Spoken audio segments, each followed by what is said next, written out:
അതെ, third level അതാണ്. ഭഗവതേ ആ മൂന്ന് വാസുദേവായ. ഓം നമോ ഭഗവതേ വാസുദേവായ. ഓം നമോ ഭഗവതേ വാസുദേവായ. ഓം അജ്ഞാനതിമിരാന്തസ്യ ജ്ഞാനാഞ്ജനശലാകയാ ചക്ഷുരുന്മീലിതം യേന തസ്മൈ ശ്രീ ഗുരവേ നമഃ. ശ്രീചൈതന്യമനോഭീഷ്ടം സ്ഥാപിതം യേന ഭൂതലേ സ്വയം രൂപകഥാ മഹ്യം ദദാതി സ്വപദാന്തികം.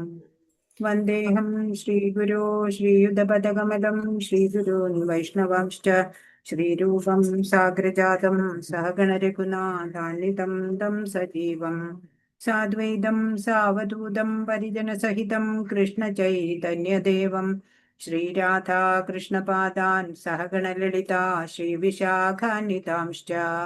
ഹേ കൃഷ്ണ കരുണാ സിന്ധോ ദീനബന്ധോ ജഗത്പതേ ഗോപേശ ഗോപികാന്ത രാധാകാന്ത നമോസ്തുതേ. തപ്തകാഞ്ചന ഗൗരാംഗീ ശ്രീരാധേ വൃന്ദാവനേശ്വരി വൃഷഭാനുസുതേ ദേവി പ്രണമാമി ഹരിപ്രിയേ.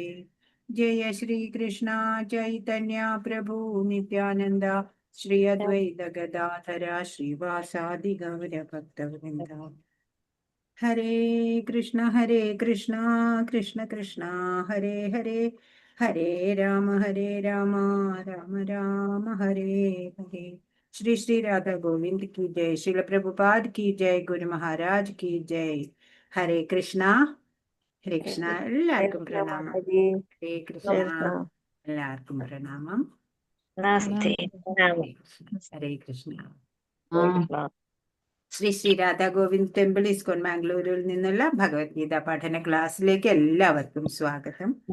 നമ്മൾ 18-ാം അധ്യായമാണ് നോക്കിക്കൊണ്ടിരിക്കുന്നത്. 25 ശ്ലോകങ്ങള് നമ്മൾ കണ്ടു കഴിഞ്ഞു അല്ലേ? അപ്പോ ഏതൊക്കെയാണ്? രാജസകർമ്മത്തിന്റെ ഒക്കെ അല്ലെ, ജ്ഞാനം 3 കാറ്റഗറിയിൽ ജ്ഞാനം പറഞ്ഞു, പിന്നെ 3 കർമ്മം ത്തിന്റെ ഭേദങ്ങൾ പറഞ്ഞു അല്ലെ, ഗുണഭേദം അനുസരിച്ചുള്ള കർമ്മങ്ങളെ പറഞ്ഞു. അപ്പൊ ഇനി കർത്താവ് അല്ലെ, ചെയ്യുന്ന ആള്, കർത്താവിന്റെ സ്വരൂപമാണ് ഇനി 26-ാമത്തെ ശ്ലോകത്തില് പറയുന്നത്. പോകാം അധ്യായത്തിലേക്ക്.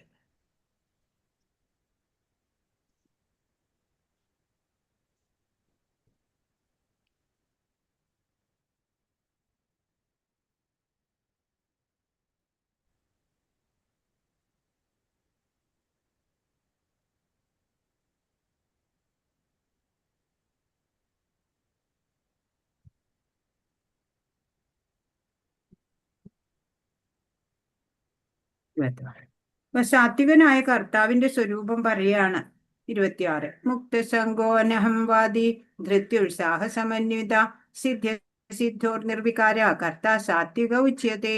ഭൗതിക പ്രകൃതിയുടെ ത്രിഗുണങ്ങളുമായി ബന്ധപ്പെടാതെ മിഥ്യാഹങ്കാരം ത്യജിച്ചും സ്ഥിര നിശ്ചയത്തോടും ഉത്സാഹത്തോടും കൂടിയും ജയാപജയങ്ങളിൽ അക്ഷോഭ്യനായും പ്രവർത്തിക്കുന്നവനത്രേ സാത്വികൻ. സാത്വിക കർമ്മി ആരാണ്? ഭൗതിക പ്രകൃതിയുടെ ത്രിഗുണങ്ങളായിട്ട് ബന്ധമില്ല അല്ലെ, ത്രിഗുണാതീതനാവുക. മിഥ്യാഹങ്കാരം ഒന്നുമില്ല, ഞാനാണ് ചെയ്യണേ, ഞാൻ വലിയ സംഭവമാണ് എന്നൊന്നും ഇല്ല. സ്ഥിര നിശ്ചയമുണ്ട്. ഇന്നിപ്പോ കുറച്ച് മാല ജപിച്ചു അല്ലെ, ഭഗവത് സേവനം ചെയ്തു, നാളെ വേണ്ട, അങ്ങനെയല്ല. സ്ഥിര നിശ്ചയത്തോടെ ഉത്സാഹത്തോടെ ഭഗവത് സേവനത്തിന് വളരെ ഉത്സാഹത്തോടെ ജയ അപജയങ്ങളിൽ അക്ഷോഭ്യനായിട്ട് എന്ന് വെച്ചാൽ ദ്വന്ദ്വാതീതൻ അല്ലെ, സുഖം ദുഃഖം മാനം അപമാനം ഇതിലൊന്നും ഒരു ഭേദമില്ല, എല്ലാം സമഭാവനയോടെ കണ്ട് പ്രവർത്തിക്കുന്നവനാണ് സാത്വികൻ എന്ന് പറയാണ്. പ്രഭുപാദ് പറയാണ്, മുക്തസംഗ എന്ന് പറഞ്ഞാൽ ത്രിഗുണാതീതനാണ്. കർമ്മഫലങ്ങളെ സഹിക്കുക. അപ്പൊ ഞാൻ ചെയ്തതിന്റെ ഫലമാണ് ഞാൻ അനുഭവിക്കുന്നത് അല്ലെ, അപ്പൊ അത് തിദിക്ഷയോടെ അത് സ്വീകരിക്കുക. ദ്വന്ദ്ങ്ങളെ സമമായി കണ്ടിട്ട് അല്ലെ, BMW 3 കൃഷ്ണ സേവനത്തിനായിട്ട് ഉപയോഗിക്കുക അല്ലെ. ശരീരം വാക്ക് മനസ്സ് എല്ലാം കൊണ്ട് ഭഗവത് സേവനം. ഒരു മാതാവ് പ്രസവ വേദന സഹിക്കുന്നുണ്ട് അല്ലെ, പക്ഷെ കുഞ്ഞിന്റെ മുഖം കാണുമ്പോഴോ എല്ലാം നല്ല സന്തോഷായി. ഇപ്പൊ ഒരു ഭക്തൻ അതുപോലെയാണ്, ഭഗവാന്റെ സന്തോഷത്തിനായിട്ട് എന്ത് ത്യാഗവും സഹിക്കും എന്നാണ്. അപ്പൊ ഭഗവത് സേവനത്തില് ഒരു ഫലവും ആഗ്രഹിച്ചിട്ടല്ല, ഭഗവാൻ സന്തോഷിക്കണം, അത് മാത്രമായിരിക്കണം. പല ബുദ്ധിമുട്ടുകൾ ഉണ്ടാവും, നിന്ദകള് ഒക്കെ സഹിക്കേണ്ടതായിട്ട് വരും അല്ലെ. എന്നാലും ആ ഭക്തൻ ഉത്സാഹത്തോടെ സ്ഥിര നിശ്ചയത്തോടെ ഭഗവത് സേവന നിരതനാവും. അങ്ങനെ പ്രവർത്തിക്കുന്ന ആളാണ് സാത്വികനായിട്ടുള്ള കർത്താവ്, സാത്വികനായിട്ടുള്ള കർത്താവ്. ഹരേ കൃഷ്ണ. ഇവിടെ എന്താ പറയണേ? രാഗി കർമ്മഫല പ്രേപ്സുർ ലുബ്ധോ ഹിംസാത്മകോ ശുചി ഹർഷശോകാന്വിത കർത്ത രാജസ പരികീർത്തിത. ഇനി രാജസ കർത്താവ്, രജോ ഗുണത്തിലുള്ള കർത്താവ് ആരാണ്? പ്രവൃത്തിയിലും അതിന്റെ ഫലങ്ങളിലും ആസക്തനും ആ ഫലങ്ങൾ അനുഭവിക്കാൻ ആഗ്രഹമുള്ളവനും ലോഭിയും ഈർഷ്യാലുവും വിശുദ്ധിയില്ലാത്തവനും സുഖദുഃഖങ്ങളാൽ ബാധിതനുമായ കർത്താവ് അത്രേ രാജസൻ. രാജസ കർത്താവ് ആരാണ്? പ്രവൃത്തിയിലും ഫലങ്ങളിലും ഒക്കെ ആസക്തി ഉണ്ടാവും, ഫലങ്ങൾ അനുഭവിക്കാൻ വളരെ ലോഭിയായിരിക്കും അല്ലെ, അത്യാഗ്രഹിയായിരിക്കും, ഈർഷ്യാലു അല്ലെ, മറ്റുള്ളവർക്ക് ഉള്ളേക്കാട്ടും കൂടുതൽ എനിക്ക് വേണം, വിശുദ്ധി ഇല്ലാത്തവനായിരിക്കും, സുഖദുഃഖങ്ങളാലെ ബാധിതനായിരിക്കും അല്ലെ. സുഖം വരുമ്പോ അങ്ങ് തുള്ളിച്ചാടും, ദുഃഖം വന്നാലോ തകർന്നു വീണു. അങ്ങനെയുള്ള ആളാണ് രാജസന ഗുണത്തിലുള്ള കർത്താവ്. ഇപ്പൊ കർമ്മഫല ആഗ്രഹം, അത്യാഗ്രഹം, ഹർഷശോകം എന്ന് പറഞ്ഞ സുഖദുഃഖങ്ങളിൽ ഉള്ളത്, പിന്നെ എല്ലാത്തിലും അധീനനായിട്ട് ഇരിക്കും. അങ്ങനെയുള്ള താനാണ് കർത്താവ് എന്ന് കരുതി കൂടുതൽ പ്രയത്നം ചെയ്യും അല്ലെ. നമ്മൾക്ക് ചെയ്യണമെങ്കിൽ ഭഗവത് കൃപ വേണം, എന്നാലേ ചെയ്യാൻ സാധിക്കൂ. അങ്ങനെയൊന്നുമുള്ള ബോധമില്ല. ലൗകികതയിൽ കൂടുതൽ കൂടുതൽ നേട്ടത്തിനായിട്ട് ഇങ്ങനെ ഓടിക്കൊണ്ടിരിക്കും. ഇപ്പൊ അമിതമായിട്ട് അറ്റാച്ച്മെന്റ് ആണ് ഭൗതികതയില്. ഇപ്പൊ എന്താണ് ഭഗവാനെ അറിയാനോ ഒന്നും ശ്രേഷ്ഠമായിട്ടുള്ള ആ ലക്ഷ്യം അതൊക്കെ മറന്നുപോയി. ഇപ്പൊ 2 കാലുള്ള ഒരു മൃഗം, അത്രയേ ഉള്ളൂ. ധനം ലഭിച്ചാല് അത് ഇരട്ടിയാക്കാനുള്ള നെട്ടോട്ടമാണ്. അങ്ങനെയൊക്കെ കർമ്മം ചെയ്ത് ജീവിക്കുന്നവരാണ് രാജസ കർത്താവ് എന്ന് പറയാം. അപ്പൊ അവരും സാത്വികതയിലേക്ക് ഉയരാൻ ശ്രമിക്കണം അല്ലെ. എങ്ങനെ? ജപം, ജ്ഞാനാർജനം ഇവയിലൂടെ പരിശുദ്ധനാവാൻ അവർക്കും സാധിക്കും. അപ്പൊ എന്റെ സ്വന്തം എന്ന് കരുതിയ പലതും നഷ്ടമാവുമ്പോൾ തകർന്നു പോവാണ് അവര് അല്ലെ. കർമ്മം, ധർമ്മം ഒന്നും അറിഞ്ഞുകൂടാ. ജീവിത മൂല്യം എന്താണ് അല്ലെ, മനുഷ്യജന്മത്തിന്റെ അതൊന്നും അറിയില്ല. അതുകൊണ്ട് തന്നെ അവര് ഒരു എന്താ പറയാ, സ്റ്റഡി അല്ല, അൺസ്റ്റഡിയാണ്, ഒട്ടും സ്റ്റേബിൾ അല്ലാത്ത ഒരു രീതിയിലുള്ള ജീവിതമാണ് അവരുടേത് ആയിരിക്കും. ഇനിയോ തമോ ഗുണത്തിൽപ്പെട്ട കർത്താവിനെ പറയാണ് ഇവിടെ. രാജസ കർത്താവിനെ പറഞ്ഞു അല്ലെ. ഇനി തമോ ഗുണത്തിലുള്ള അയുക്ത പ്രാകൃത സ്തബ്ധ ഷഠോ നൈഷ്കൃതികോലസ അലസ വിഷാദി ദീർഘസൂത്രീജ കർത്ത താമസൗച്യതേ. എപ്പോഴും ശാസ്ത്ര നിഷിദ്ധങ്ങളായ കർമ്മങ്ങളിൽ ഏർപ്പെടുന്നവനും ഭൗതികവാദിയും ദുർവാശിക്കാരനും ചതിയനും മറ്റുള്ളവരെ അപമാനിക്കുന്നതിൽ സമർത്ഥനും അലസനും ദുഃഖിതനും കർത്തവ്യം നീട്ടിവെച്ചുകൊണ്ടിരിക്കുന്നവനുമായ ഒരാളെ താമസൻ എന്ന് പറയുന്നു. ശാസ്ത്രം നിഷിദ്ധമായിട്ടേ ചെയ്യുള്ളൂ ഏത് പ്രവൃത്തി. ഭൗതികവാദിയാണ്, ദുർവാശിക്കാരനാ, ഞാൻ പറഞ്ഞതാ ശരി എന്നുള്ള, ചതിക്കും ആൾക്കാരെ, മറ്റുള്ളവരെ അപമാനിക്കും എന്തെങ്കിലുമൊക്കെ പറഞ്ഞിട്ടും ഒക്കെ. സമർത്ഥന, പിന്നെ അലസനാണ് അല്ലേ, ജോലിയൊന്നും വലിയ കാര്യമായിട്ട് ചെയ്യാൻ താല്പര്യം ഉണ്ടാവില്ല, ദുഃഖിതനായിരിക്കും, എപ്പോഴും നിരാശയാ, കർത്തവ്യം നീട്ടിവെച്ചുകൊണ്ടിരിക്കും, ഇന്ന് ചെയ്യേണ്ട ജോലി അത് നാളെ ചെയ്യാം അങ്ങനെ പറയും. അങ്ങനെയുള്ള കർത്താവ് തമോ ഗുണത്തിൽപ്പെടുന്ന കർത്താവാണ് എന്ന് പറയാണ്. ഭഗവത്ഗീതയില് ഭഗവാൻ വ്യക്തമായിട്ട് അല്ലെ നിർദ്ദേശം നൽകിയിട്ടുണ്ട്. സ്വാർത്ഥ താല്പര്യങ്ങളായിട്ട് തോന്നുന്ന പോലെ പ്രവർത്തിച്ചാല് ഭാവി ഇരുളടഞ്ഞതാവും, വിശുദ്ധി ഇല്ലാണ്ടാവും അല്ലെ, ആത്മീയത ഒട്ടും ഇല്ലാണ്ടാവും. അപ്പോ മറ്റുള്ളവരെ പോലും ദ്രോഹിക്കുന്നവരാണ് അങ്ങനെയുള്ളവര് അല്ലെ. ഒരു ചുമതല ഏൽപ്പിച്ചാല് ഉറപ്പിക്കാം ഒരിക്കലും അത് നടക്കാൻ പോണില്ല അല്ലെ. ശാസ്ത്രജ്ഞാനം ഒട്ടും തന്നെ അവർക്ക് ഉണ്ടാവില്ല. അപ്പൊ ഇനി ധൃതികള് പലതരത്തിലുള്ള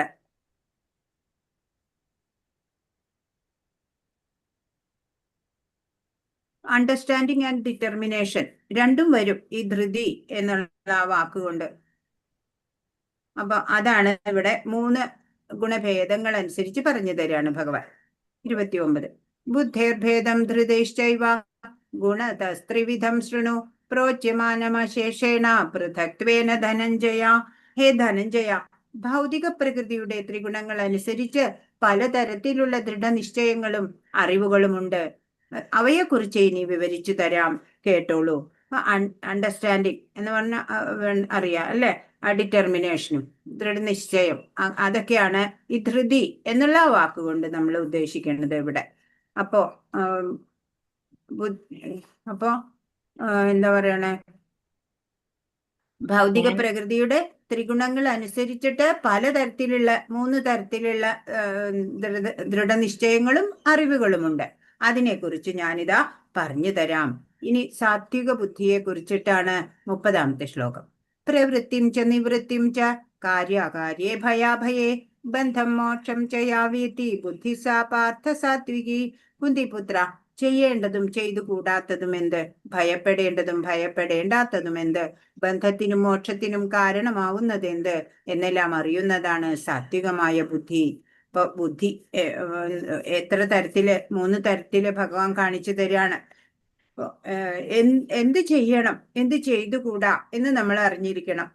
എന്തിനെ ഭയപ്പെടണം, എന്തിനെ ഭയപ്പെടരുത് എന്നൊക്കെ നമ്മൾ അറിഞ്ഞിരിക്കണം. പിന്നെ ബന്ധന കാരണങ്ങൾ ഏതാണ്, മോക്ഷ കാരണങ്ങൾ എന്തൊക്കെയാണ് എന്നെല്ലാം അറിയാം. അതാണ് സാത്വിക ബുദ്ധി എന്നുള്ളത്.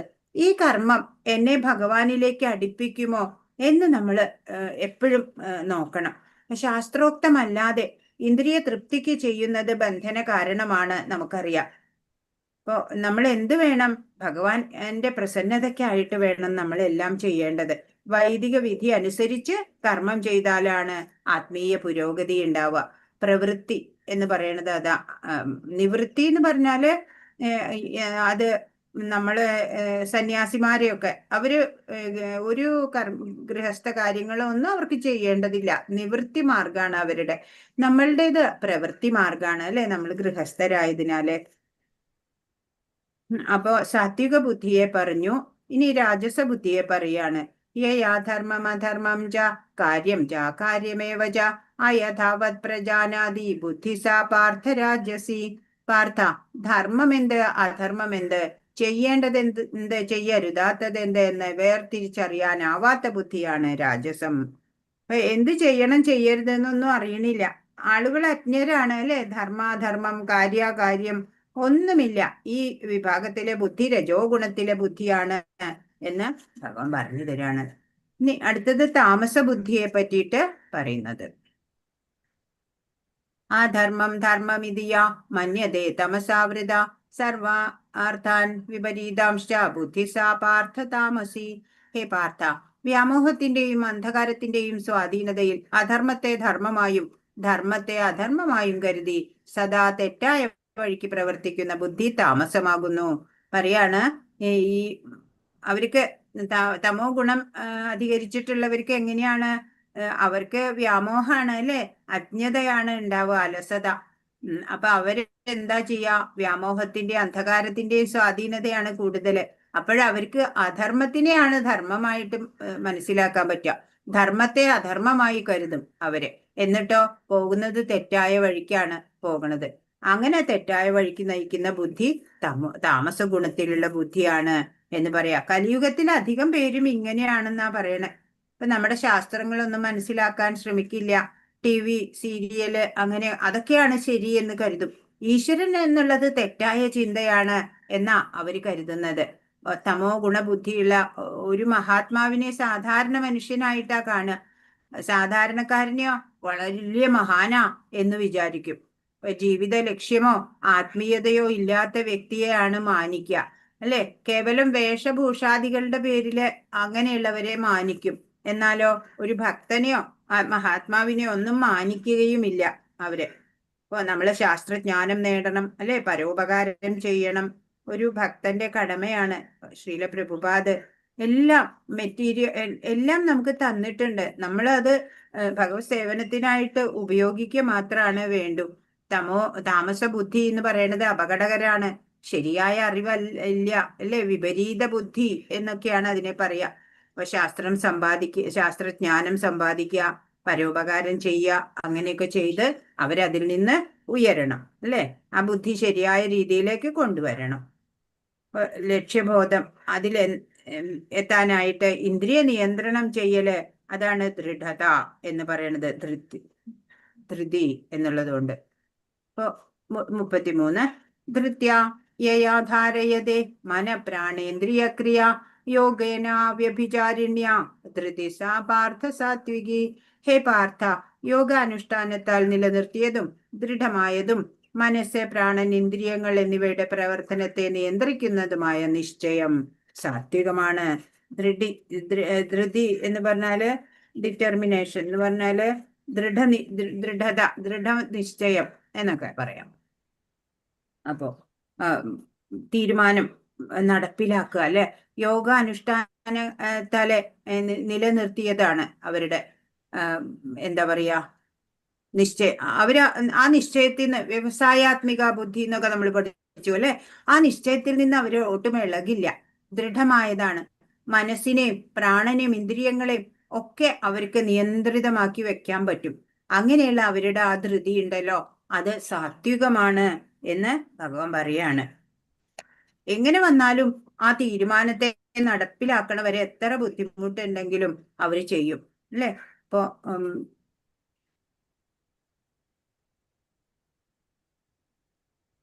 വ്യതിചലിക്കാത്ത ഭക്തിയാണ് അവരുടേത്. എന്ത് സംഭവിച്ചാലും ഭക്തി സേവനം മുടങ്ങരുത്. ജപം, പൂജ, ഇതൊക്കെ, അതാണ് അവരുടെ ആ ദൃഢത. കൃഷ്ണാവബോധത്തിൽ മുഴുകിയവരെ മറ്റു പ്രവൃത്തികൾ ഒരിക്കലും അതിൽ നിന്ന് വ്യതിചലിപ്പിക്കില്ല എന്ന് ഇവിടെ പറയാണ്. ആത്മജ്ഞാനത്തിനുള്ള ഒരു മാർഗമാണ് യോഗം, പരമാത്മാവിനെ അറിയാൻ. അവ്യഭിചാരിണ്യ എന്ന വാക്ക് ഇവിടെ സാരവത്താണ്. കൃഷ്ണ അവബോധത്തിൽ മുഴുകിയവരെ മറ്റു പ്രവർത്തികൾ ഒരിക്കലും അതിൽ നിന്ന് വ്യതിചലിപ്പിക്കില്ലെന്ന് അത് സൂചിപ്പിക്കുന്നു. യോഗ എന്ന് പറഞ്ഞാൽ ടു കണക്ട് ആണ്, അല്ലെ? ജീവാത്മാ കണക്റ്റിംഗ്, അല്ലെ? റിവൈവ് ചെയ്യണം നമുക്ക് ദ റിലേഷൻഷിപ്പ് വിത്ത് പരമാത്മ. ആ പരമാത്മാവുമായിട്ടുള്ള ആ ജീവാത്മാവിന്റെ ആ ബന്ധം ഉണ്ടല്ലോ, ശാശ്വത ബന്ധം, അത് ഇടയ്ക്ക് വെച്ചിട്ട് മറന്നുപോയി. അപ്പോ അതിനെ നമുക്ക് റീഎസ്റ്റാബ്ലിഷ് ചെയ്യണം. അതിനെന്ത് വേണം? ഭക്തി പ്രാക്ടീസ് ചെയ്യുക എന്നുള്ളത്.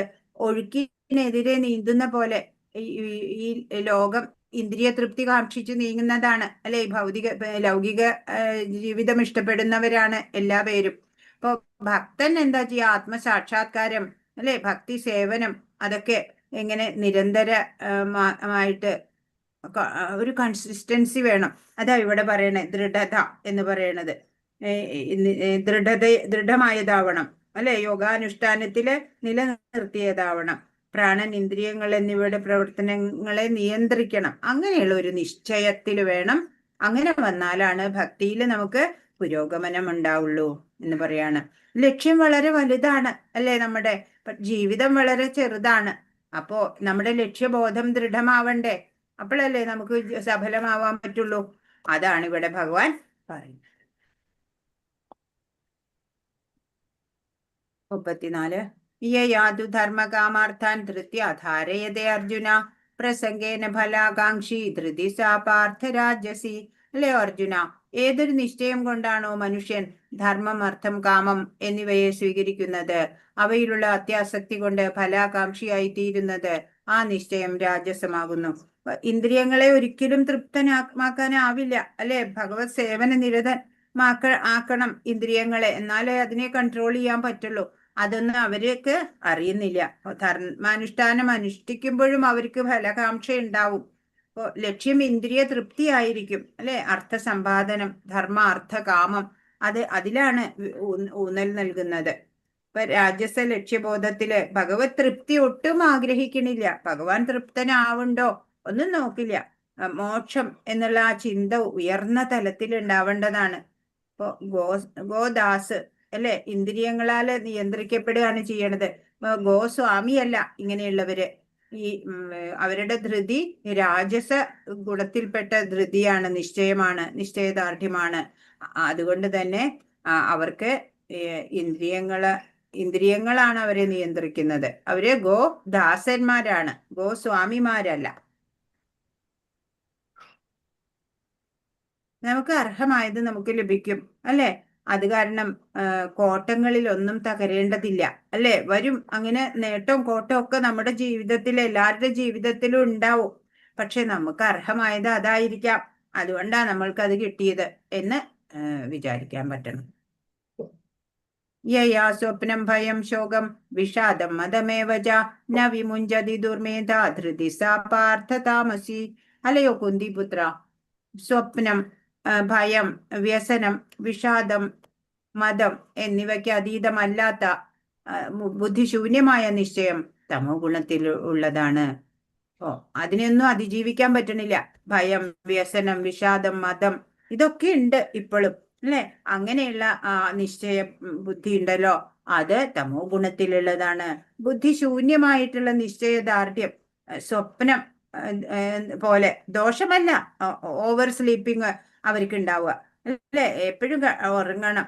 അതുപോലെ മിഥ്യാഭിമാനം, ഇഷ്ടപ്പെട്ടവ നഷ്ടപ്പെടുവോ, അങ്ങനെ ഭയം, നഷ്ടമായാലോ വിഷാദം. ഇവിടെ എല്ലാം എനിക്ക് മാത്രം ആസ്വദിക്കാനുള്ളത് എന്നുള്ള വിചാരം, മതം, അങ്ങനെയൊക്കെയാണ്. അപ്പോ ഇവിടെ എല്ലാം ഭഗവാന്റേതാണ് ഇവിടെ ഉള്ളത്, അല്ലേ? ഞാനൊരു കെയർ ടേക്കർ മാത്രാണ്, അല്ലേ? നമ്മുടെ കയ്യിൽ എന്തൊക്കെ ഉണ്ടോ, അത് ധനമുണ്ടോ, സമ്പത്തി, പദവി, അതൊക്കെയും അതിന്റെയൊക്കെ കെയർ ടേക്കർ മാത്രമാണ് നമ്മളല്ലേ. കുറച്ച് സമയം ഭഗവാൻ അത് നമ്മളെ ഏൽപ്പിച്ചിരിക്കണു. അങ്ങനെ കുറച്ച് സമയത്തേക്ക് ഭഗവാൻ നമ്മളെ ഏൽപ്പിച്ചിട്ടുണ്ട്. ഭഗവാന് തോന്നുമ്പോൾ അത് തിരിച്ചെടുക്കുകയും ചെയ്യും. ഇപ്പൊ ശ്രീമദ് ഭാഗവത പഠനം ചെയ്യുക, സത്സംഗം എന്നിവയിലൂടെ കൃഷ്ണാവബോധത്തിലേക്ക് വരണം. അപ്പൊ കൃഷ്ണന്റെ കാരുണ്യത്താല് ഈ ഗുണം നമ്മളില് പ്രകാശിക്കാൻ തുടങ്ങും. അങ്ങനെ നമ്മൾ ഈ തമോ ഗുണത്തിലുള്ള നിശ്ചയത്തിനെ മാറ്റിക്കളയണം എന്ന് ഭഗവാൻ പറഞ്ഞു തരാണ്.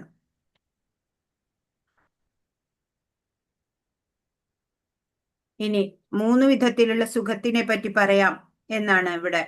ആവശ്യത്തിലേറെ ഉറങ്ങുകയോ ഭൗതിക സുഖഭോഗങ്ങളിൽ അഭിമാനം കൊള്ളുകയോ ഈ ലോകത്തിൽ അധീശാവകാശം സ്ഥാപിക്കാമെന്ന് കിനാവ് കണ്ട് അതിനുവേണ്ടി മനസ്സ്, പ്രാണൻ, ഇന്ദ്രിയങ്ങൾ എന്നിവയെ പ്രവർത്തിക്കുകയോ ചെയ്യുന്നവരുടെ ധൃതിയാണ് താമസം. സുഖത്തിനെ പറ്റി പറഞ്ഞു തരാം. 36. സുഖം ത്വിദാനീം ത്രിവിധം ശൃണു മേ ഭരതർഷഭ അഭ്യാസാദ്രമതേ യത്ര ദുഃഖാന്തം ച നിഗച്ഛതി ദുഃഖാന്തം ച നിഗച്ഛതി. ഹേ ഭരതർഷഭ, ബദ്ധനായ ജീവാത്മാവ് ആസ്വദിക്കുകയും ആ ആസ്വാദനത്തിലൂടെ ചിലപ്പോൾ സകല ക്ലേശങ്ങളിൽ നിന്ന് മുക്തി നേടുകയും ചെയ്യുന്ന സുഖത്തെ പറ്റി ഇനി പറയാം. ഇതും 3 വിധത്തിലുണ്ട്. എല്ലാ കാറ്റഗറിയിലും വരുന്ന സുഖം അത് പറഞ്ഞു തരാം. അപ്പൊ എല്ലാവരും അന്വേഷിക്കുന്നത് എന്താണ്? സുഖമാണ് എല്ലാവർക്കും വേണ്ടത്, അല്ലെ? അപ്പൊ ഒരു ചോദ്യം, ശാശ്വത സുഖം എന്തുകൊണ്ടല്ല അവർക്കും ലഭിക്കാത്തത്? എല്ലാം ടെമ്പററി ആണ് ഇവിടെ. രണ്ട് ദുഃഖത്തിന് നടുവില് ചെറിയൊരു സുഖം, അല്ലെ? ദുഃഖം ഉണ്ടാവും, അത് മാറി മാറി ചിലപ്പോ കുറച്ച് സുഖം, ക്ഷണിക സുഖം, പിന്നെ വീണ്ടും ദുഃഖം, അല്ലെ? അങ്ങനെയാണ് ഇവിടെ പോകുന്നത്. കരിമ്പ് വീണ്ടും വീണ്ടും മെഷീനിൽ പിഴിഞ്ഞെടുക്കും, അല്ലെ? ബാക്കിയുള്ള ആ മരണ ചണ്ടി ഒരാളെടുത്ത് വായിൽ വെക്കുകയാണ്, അങ്ങനെ ഇങ്ങനെയൊക്കെ കടിച്ചു നോക്കുകയാണ്, മധുരയില്ല, അല്ലെ? അപ്പൊ കളഞ്ഞു. മറ്റൊരാളും ഇത് ചെയ്തു. അതേപോലെയാണ് ഈ സുഖം കിട്ടും സുഖം കിട്ടും എന്നിങ്ങനെ വിചാരിച്ചിട്ട് ഈ സമയം കളയാണ്. അപ്പൊ ക്ഷണിക സുഖങ്ങളിൽ മുഴുകിയിട്ട് ഇനിയും സുഖം കിട്ടുമെന്ന് കരുതും, അല്ലെ? നമ്മുടെ ആത്മാ സച്ചിദാനന്ദമാണ് ആത്മാവ്. ഭഗവാനുമായി അസോസിയേറ്റ് ആയാൽ മാത്രമാണ് നമുക്ക് സുഖം ഉണ്ടാവുള്ളൂ. ഇപ്പൊ സാധുസംഗേ സർവശാസ്ത്ര ഹോയ്, ലവമാത്ര സാധുസംഗേ സർവസിദ്ധി ഹോയ് എന്നാണ്. അതെന്താ പറയണെന്ന് വെച്ചാൽ സത്സംഗത്തിലൂടെ, അതാണ് സർവശാസ്ത്രം പറയണത്. സത്സംഗം വേണം ഉയരാൻ നമുക്ക്.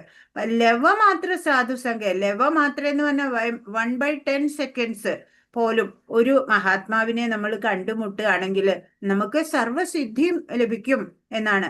അങ്ങനെ ഭൗതികതയിൽ നിന്ന് ഉയർന്ന ഭക്തൻ യാതനകൾ ഒഴിഞ്ഞിട്ട് ആനന്ദം അനുഭവിക്കും എന്നാണ് പറയണത്. അപ്പോ സെൽഫ് റിയലൈസേഷൻ, ആത്മ സാക്ഷാത്കാരത്തിന് പെർഫെക്ഷൻ തരുന്നത് എന്താണ്? സാത്വിക സുഖമാണ്, അല്ലെ? പരമാനന്ദം, അതാണ് ഇവിടെ 37 പറയുന്നത്.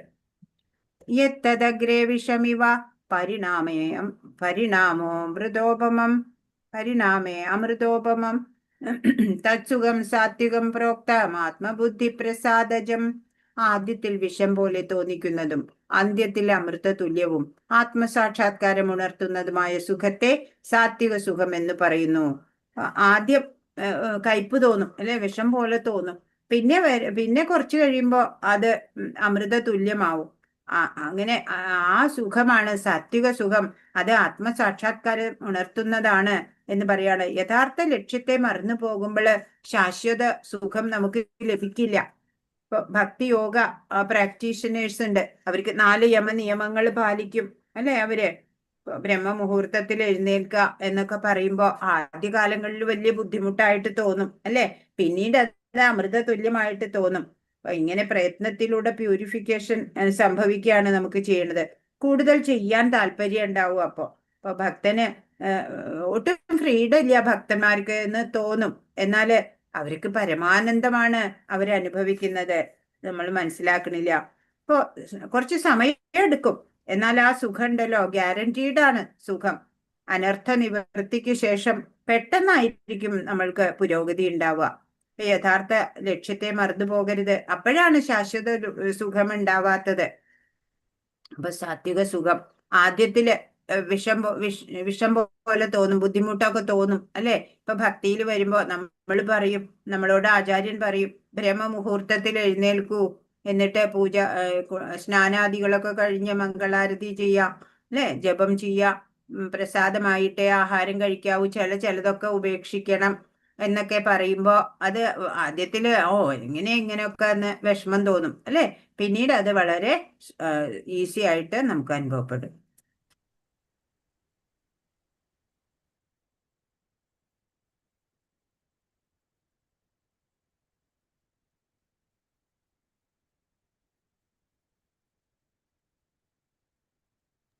ഹരേ കൃഷ്ണ. അപ്പോ 38ാമത്തെ ശ്ലോകം. ആത്മസാക്ഷാത്കാരത്തിനായുള്ള യത്നത്തിൽ മനസ്സിനെയും ഇന്ദ്രിയങ്ങളെയും നിയന്ത്രിക്കാനും മനസ്സിനെ ആത്മാവിൽ കേന്ദ്രീകരിക്കാനുമായി പല നിയമനിബന്ധനകൾക്കും വഴങ്ങേണ്ടതുണ്ട്. കർക്കശങ്ങളാണ് അവയെല്ലാം, വിഷം പോലെ കൈപ്പേറിയതാണ്. അവയെ വേണ്ടും വിധം അനുഷ്ഠിച്ചാലോ അതീന്ദ്രിയ അവസ്ഥയിലെത്താം. ജീവിതത്തിലെ അമൃത ആസ്വാദനം അന്ന് ആരംഭിക്കുകയായി. അപ്പൊ ആത്മസാക്ഷാത്കാരത്തിന് കുറച്ച് പണിയുണ്ട് അല്ലെ. മനസ്സിനെയും ഇന്ദ്രിയങ്ങളെയും നിയന്ത്രിക്കണം, എന്നിട്ടോ മനസ്സിനെ ആത്മാവിൽ കേന്ദ്രീകരിക്കണം, പല നിയമനിബന്ധനകൾക്ക് വഴങ്ങണം അല്ലെ. കർക്കശ നിയമങ്ങളാ അതൊക്കെ. ഇപ്പൊ ആദ്യത്തിൽ അത് വിഷം പോലെ കൈപ്പേറിയതായിരിക്കും. അവയെ വേണ്ടും വിധം അനുഷ്ഠിച്ചാലോ അതീന്ദ്രിയ അവസ്ഥയിൽ എത്താം അല്ലെ. ജീവിതത്തിലെ അമൃതാസ്വാദനം അന്ന് തൊട്ട് നമുക്ക് ആരംഭിക്കും എന്നാണ്. 38. വിഷയേന്ദ്രിയ സംയോഗാത് യത്തദഗ്രേ അമൃതോപമം പരിണാമേ വിഷമിവ തൽസുഖം രാജസംസ്മൃതം. ഇന്ദ്രിയങ്ങൾ വിഷയങ്ങളോട് ചേരുമ്പോൾ ഉളവാകുന്ന സുഖം തുടക്കത്തിൽ അമൃത തുല്യമെങ്കിലും ഒടുവിൽ വിഷപ്രായമാവും. രാജസമാണ് ഈ സുഖം. ഇപ്പൊ ഗഹനമാകിയിട്ട് നോക്കുമ്പോ ആദ്യത്തിൽ വലിയ ഇത് ആസ്വാദികരായിട്ടൊക്കെ തോന്നും അല്ലെ, ഇൻസ്റ്റന്റ് ഹാപ്പിനെസ്. അത് പക്ഷേ ഫ്യൂച്ചറിൽ വലിയ ദുഃഖത്തെ തരുന്നതായിരിക്കും. ഇപ്പൊ സാധകര് വളരെ കെയർഫുൾ ആവണം. ഇപ്പൊ മാംസഭക്ഷണമൊക്കെ രുചികരമായിട്ട് കഴിക്കും, എന്നാൽ അത് പാപമാണ് അല്ലെ. അതുപോലെ ഇല്ലിസിറ്റ് സെക്സ്, അതുപോലെ വ്യക്തി ഈ ജീവിതത്തിലോ നെക്സ്റ്റ് ലൈഫിലോ ഒക്കെ യാതനയുണ്ട് അല്ലെ. അതൊക്കെ ഓർമ്മയുണ്ടാവണം. അപ്പോ ഈ ഗാംബ്ലിങ് അല്ലെ, വിധി നിഷേധമായ കർമ്മങ്ങള്, ഇതൊക്കെ ഒഴിവാക്കാൻ ശ്രമിക്കണം. തുടക്കത്തിൽ സുഖമായിട്ട് തോന്നുന്ന അതേ സംഗതി പിന്നീട് വിഷമായിട്ട് നമുക്ക് അനുഭവപ്പെടാൻ തുടങ്ങും. അത് നമ്മുടെ അവബോധത്തിനെ സ്പോയിലാക്കുന്നതാണ് എന്ന് പറയാണ്. ഇപ്പോ ഡിവോഷണൽ സർവീസ്, ഭക്തി സേവനത്തിലേക്ക് അവ നമ്മളെ കൊണ്ടുവരില്ല. നമുക്ക് പരിശുദ്ധിയാണ് ആവശ്യം അല്ലെ. കൃഷ്ണ കോൺഷ്യസിൽ കൃഷ്ണാവബോധത്തിൽ എത്തണമെങ്കിൽ ആ ഭക്തിയിലെ സുഖം എന്ന് പറയുന്നത് അത് ആത്മീയ സുഖാണ്. കൃഷ്ണാവബോധത്തിൽ എത്തിയാൽ ഒരാൾക്ക് അത് മനസ്സിലാവും. അപ്പൊ ആദ്യത്തില് ഇപ്പൊ സീരിയല് അതൊക്കെ കാണുമ്പോ അല്ലെ, ആദ്യത്തില് വലിയ രസാണ്. പിന്നെ നമുക്ക് മനസ്സിലാവും ഇതൊക്കെ മോശമായിരുന്നു, കാണേണ്ടിയിരുന്നില്ല എന്നൊക്കെ. ഒരു യുവാവും യുവതിയും തമ്മിൽ കണ്ടുമുട്ടുന്നു. ആരംഭത്തിൽ ഇതെല്ലാം ഇന്ദ്രിയങ്ങൾക്ക് വളരെ സന്തോഷകരമായി തോന്നും. കുറച്ചു കാലത്തിനു ശേഷമാകട്ടെ ആ സുഖം വിഷതുല്യമാവുകയും ചെയ്യും. അവർ തമ്മിൽ പിരിയും, അല്ലെങ്കിൽ വിവാഹമോചനം നടത്തും. പിന്നെ ദുഃഖമായി, വിലാപമായി. അത്തരം സുഖം എപ്പോഴും രജോ ഗുണത്തിലുള്ളതാണ്. ആദ്യത്തില് സുഖം ഉണ്ടാവും, പിന്നെ വിഷമം. ഇനിയോ 39 എന്താ പറയണേ? താമസ സുഖം. യദഗ്രേ ചാനുബന്ധേ ച സുഖം മോഹനമാത്മന നിദ്രാലസ്യ പ്രമാദോത്തം തത്താമസമുദാഹൃതം. ആത്മദർശനത്തെ സംബന്ധിച്ചിടത്തോളം അന്ധവും ആദ്യം മുതൽ അവസാനം വരെ വ്യാമോഹഭരിതവും നിദ്ര, ആലസ്യം, പ്രമാദം എന്നിവയിൽ നിന്നുണ്ടാകുന്നതുമായ സുഖമാണ് താമസം. താമസ ഗുണം എന്താ? ആദ്യം സുഖം, ആദ്യം ദുഃഖം, മധ്യത്തിലും ദുഃഖം, എൻഡിലും ദുഃഖം. അത്ര മാത്രമേ ഉള്ളൂ തമോ ഗുണത്തിലുള്ള. അല്ലാണ്ട് അവർക്ക് സുഖം എന്ന് പറയണതില്ല, അല്ലെ? മദ്യപാനിക്ക് എപ്പോഴും ദുഃഖാണ്, അല്ലെ? അവര് പറയും ദുഃഖം മാറാനാ കുടിക്കണേന്ന് പറയും. പക്ഷെ എപ്പോഴും ദുഃഖാണ്. ആനന്ദമയ അഭ്യാസാത് എന്നാണ് പറയാ. ഭഗവാനോട് കണക്ട് ആയാൽ മാത്രമാണ് നമുക്ക് സുഖം ഉണ്ടാവുള്ളൂ. ജീവിതത്തിൽ ഒന്നും ചെയ്യാൻ ആഗ്രഹിക്കില്ല ഇങ്ങനെയുള്ളവര് കൂട്ടര്. തമോ ഗുണത്തില് ഉറക്കം മാത്രാണ്. ഇപ്പൊ കണ്ണടച്ച് സത്യത്തിനെ അറിയാതെ ജീവിക്കുകയാണ് അവര്. ഈ ജീവിതം വിഫലമാക്കി കളയാണ്. അപ്പൊ ബോധപൂർവം ഇതിനെ ജയിക്കണം. പ്രാതകാലത്ത് എഴുന്നേൽക്കുക, ജപം, അല്ലെ, പ്രസാദമായിട്ട് ആഹാരം, പിന്നെ ഭഗവത് സേവനം ചെയ്യുക. അങ്ങനെയൊക്കെ ചെയ്ത് തമോ ഗുണത്തിനെ അതിജീവിക്കണം. ആനന്ദാംബുധിവർദ്ധനം പ്രതിപദം എന്ന് ചൈതന്യ മഹാപ്രഭു പറഞ്ഞിട്ടുണ്ട്, അല്ലെ? ഇപ്പൊ ഭക്തി സേവനം അതാണ് ആനന്ദദായകമായിട്ടുള്ളത് എന്ന് മനസ്സിലാക്കണം. ഇനി രജോ തമോ ഗുണങ്ങള് പതനത്തിനിടയാക്കും, അല്ലെ? നമ്മുടെ അധപ്പതനത്തിന് കാരണമാണ്. അപ്പൊ ബുദ്ധിമാൻ അതിൽ നിന്ന് ഉയരണം. പരിശീലനത്തിലൂടെ ആത്മീയത ശീലിക്കണം. അപ്പോ ശ്ലോകം 19 മുതൽ 39 വരെ ഗുണഭേദം അനുസരിച്ചിട്ട് ഓരോ കർമ്മം, യജ്ഞം, അല്ലെ, ദാനം എല്ലാം പറഞ്ഞു. ഇങ്ങനെ കർത്താവ് എല്ലാം പറഞ്ഞു. സുഖം എല്ലാം ഗുണഭേദം അനുസരിച്ച് 3 കാറ്റഗറിയിൽ പറഞ്ഞു. 14 ലോകങ്ങളിൽ എവിടെയും ഉള്ളവർ ഈ ഗുണബാധിതര് തന്നെയാണ്. അപ്പൊ അത് അതിജീവിക്കാനാണ് നമ്മൾ ശ്രമിക്കേണ്ടത്, അല്ലെ? അല്ലെങ്കിൽ അത് നമ്മളെ അധപ്പതിപ്പിക്കും. അപ്പൊ ബുദ്ധിമാനായ ഒരാള് അതിനെ ഒക്കെ അതിജീവിക്കണം, അല്ലെ? പരിശീലനത്തിലൂടെ വേണം. അതാണ് ഇവിടെ 40. ന തദസ്തി പൃഥിവ്യാം വാ ദിവി ദേവേഷു വാ പുന സത്വം പ്രകൃതി ജൈർമുക്തം യഥേഭി സ്യാദ് ത്രിഭിർഗുണൈ. ഈ ഭൂമിയിലോ ഉപരിഗ്രഹവ്യൂഹങ്ങളിൽ ദേവന്മാർക്കിടയിലോ പ്രകൃതിജങ്ങളായ ഈ 3 ഗുണങ്ങളിൽ നിന്നും മുക്തനായിട്ട് യാതൊരു ജീവനുമില്ല. അപ്പൊ എല്ലാവരും ഈ ഗുണത്തിന്റെ പ്രഭാവത്തില് അധീനരാണ്, അല്ലെ? ഈ ഗുണങ്ങളാലെ. ഇപ്പൊ സത്വഗുണത്തിന്റെ പ്ലാറ്റ്ഫോമിൽ എത്തിയാല് ഭക്തിയില് അഡ്വാൻസ് ആവാൻ പിന്നീട് എളുപ്പമാണ്. അവിടം വരെ എത്തണം. അപ്പൊ ഭഗവാനെ ലഭിക്കാൻ തീവ്ര ആഗ്രഹമുള്ളവരുമായിട്ട് വേണം നമ്മള് സംഘം ചെയ്യാൻ. അങ്ങനെ വരുമ്പോഴാണ് നമുക്ക് ഈ തമോ ഗുണമൊക്കെ ഇല്ലാണ്ടാവണത്. അപ്പൊ ഇവിടെ എന്താ പറയണത്? യോഗ കോണിയുടെ സംഗ്രഹം. 19 മുതൽ 40 വരെ ത്രിഗുണങ്ങൾ എല്ലാ പ്രവർത്തനങ്ങളെയും നിയന്ത്രിക്കുന്നു. 41 മുതൽ 48 സകാമയിൽ നിന്ന് നിഷ്കാമ കർമ്മയോഗ. 49 to 55 നിഷ്കാമയിൽ നിന്ന് മോക്ഷം, പിന്നെ ഭക്തി സേവനം. 56 to 60 ശുദ്ധമായ ഭക്തി സേവനത്തിൽ പ്രവർത്തിക്കുന്നത്. 61 to 63 കൂടുതൽ രഹസ്യമായ അറിവ്, പരമാത്മാവിന് കീഴടങ്ങുക. 64 to 66 ഏറ്റവും രഹസ്യാത്മകമായ അറിവ്, ഭഗവാൻ കൃഷ്ണന്റെ ശുദ്ധഭക്തനാവുക. ഇവിടെ എന്താണ്? തന്റെ ജോലിയിലൂടെ ഭഗവാനെ ആരാധിക്കുന്നത് യഥാർത്ഥ ത്യാഗമാണ്. പ്രതികരണങ്ങളിൽ നിന്ന് സ്വാതന്ത്ര്യം നൽകുന്നു. 41 മുതൽ 48 വരെ എല്ലാ പ്രവർത്തനങ്ങളും നിയന്ത്രിക്കുന്നത് ത്രിഗുണങ്ങളാണ്. എന്നിട്ടും നിഷ്കാമ കർമ്മയോഗത്തിൽ ബ്രാഹ്മണനായോ ക്ഷത്രിയനായോ വൈശ്യനായോ ശൂദ്രനായോ പ്രവർത്തിച്ച് ആ പ്രവൃത്തിയിലൂടെ ഭഗവാനെ ആരാധിക്കുന്നതിലൂടെ ഒരാൾക്ക് കർമ്മത്തിന്റെ പ്രതികരണങ്ങളിൽ നിന്ന് മുക്തനാകാം. ഈ ജോലി തെറ്റായി ചെയ്താലും മറ്റൊരാളുടെ തൊഴിൽ സ്വീകരിക്കുന്നതിനേക്കാൾ നല്ലതാണ്. വിധിച്ച കർമ്മങ്ങളെ ഒരിക്കലും പാപകരമായ പ്രതികരണം ബാധിക്കില്ല. അതൊക്കെയാണ് ഈ വിഭാഗത്തിൽ നമ്മൾ നോക്കാൻ പോകുന്നത്. വർണ്ണാശ്രമ ധർമ്മത്തെ പറയാണ് 41. ബ്രാഹ്മണ ക്ഷത്രിയ വിശാം ശൂദ്രാണാം ച പരം തപ കർമാണി പ്രവിഭക്താനി സ്വഭാവ പ്രഭവൈർഗുണൈ. ഹേ ശത്രുഞ്ജയനായ അർജുന, ബ്രാഹ്മണനെയും ക്ഷത്രിയനെയും വൈശ്യനെയും ശൂദ്രനെയും തിരിച്ചറിയുന്നത് ത്രിഗുണങ്ങളെ ആധാരമാക്കി ഉണ്ടാകുന്ന സ്വഭാവ വ്യത്യാസത്തിന്റെ അടിസ്ഥാനത്തിലാണ്. അതല്ലാണ്ട് ഏത് കുലത്തിൽ ജനിച്ചു, കുടുംബത്തിൽ ജനിച്ചു എന്നുള്ളതല്ല അല്ലെ ബ്രാഹ്മണ്യം തീരുമാനിക്കുന്നത്. ഇപ്പോ ഗുണങ്ങളെ ആധാരമാക്കി തദനുസൃതമായ പ്രവൃത്തിയെയും ആധാരമാക്കിയിട്ടാണ് ആശ്രമ വ്യവസ്ഥ ഭഗവാൻ 4 വർണ്ണങ്ങൾ ഭഗവാൻ സൃഷ്ടിച്ചത് എന്ന് ഭഗവാൻ പറഞ്ഞു. 4 വർണ്ണങ്ങളുടെ ഗുണങ്ങള് ഒന്നാമതായിട്ട് ബ്രാഹ്മണൻ, അതാണ് 40. ഏത് ഗുണത്തിന്റെ അധീനതയിലാണോ പ്രവൃത്തിയും അതേ രീതിയിലാണ് അയാള് ഏത് വർണ്ണത്തിലാണ് വരുന്നത് എന്ന് തീരുമാനിക്കുന്നത്. അപ്പൊ കൃഷ്ണ തൃപ്തിക്ക് പ്രവർത്തിക്കുക, ഏത് വർണ്ണത്തില് ആണ് എന്നുള്ളതല്ല കാര്യം. അങ്ങനെ ഗുണാതീതരാവുക, അതാണ് വേണ്ടത്. ശമോദമസ്തപശൗചം ശാന്തിരാർജവമേവ ച ജ്ഞാനം വിജ്ഞാനമാസ്തിക്യം ബ്രഹ്മകർമ്മ സ്വഭാവജം. ശാന്തത, ആത്മസംയമനം, തപസ്, വിശുദ്ധി, ക്ഷമ, സത്യസന്ധത, ജ്ഞാനം, വിജ്ഞാനമാസ്തിക്യം എന്നിവയാണ് ബ്രാഹ്മണരുടെ പ്രവൃത്തികളുടെ ഗുണവിശേഷങ്ങൾ. ബ്രാഹ്മണനായിട്ടുണ്ടെങ്കിൽ എന്തൊക്കെ ഉണ്ടാവും? ഗുണങ്ങൾ വിവരിക്കുകയാണ്.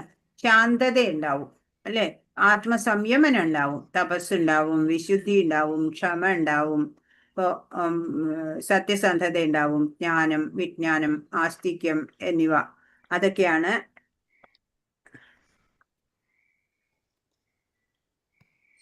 ആസ്തിക്യം എന്ന് പറഞ്ഞ ഒരു ദയാവായ്പ് മറ്റുള്ളവരോട്. അങ്ങനെയൊക്കെയുള്ള ബ്രാഹ്മണരുടെ പ്രവൃത്തിയുടെ ഗുണവിശേഷങ്ങളാണ്. അപ്പൊ എല്ലാ ഇന്ദ്രിയങ്ങളും ഭഗവത് സേവനത്തിന് ഉപയോഗിക്കും അല്ലെ. മനനിയന്ത്രണം, ഇന്ദ്രിയ നിയന്ത്രണം ഉണ്ടാവും. അപ്പൊ ഈ എന്താ പറയാ, ബ്രാഹ്മണനേക്കാൾ മുകളിലാണത്രേ വൈഷ്ണവൻ.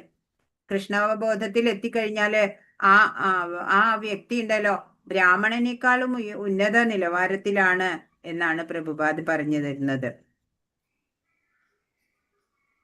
43 ശൗര്യം തേജോ ധൃതിർദാക്ഷ്യം യുദ്ധേ ചാപ്യപലായനം ദാനമീശ്വര ഭാവശ്ച ക്ഷാത്രം കർമ്മ സ്വഭാവജം. പരാക്രമം, ബലം, ദൃഢനിശ്ചയം, നൈപുണ്യം, യുദ്ധത്തിൽ ധൈര്യം, ഔദാര്യം, നേതൃത്വം എന്നിവയത്രേ ക്ഷത്രിയരുടെ പ്രവൃത്തികളുടെ സ്വഭാവ ഗുണങ്ങൾ. അപ്പൊ ക്ഷത്രിയര് ഇങ്ങനെയൊക്കെ ചെയ്യണവര് ക്ഷത്രിയവര്. പരാക്രമികള്, ബലം ഉണ്ടാവും, ദൃഢനിശ്ചയം ഉണ്ടാവും, എല്ലാ കാര്യങ്ങളിലും നിപുണത ഉണ്ടാവും, യുദ്ധത്തിൽ ധൈര്യം ഉണ്ടാവും, ഔദാര്യം ഉണ്ടാവും, നേതൃത്വം ഉണ്ടാവും.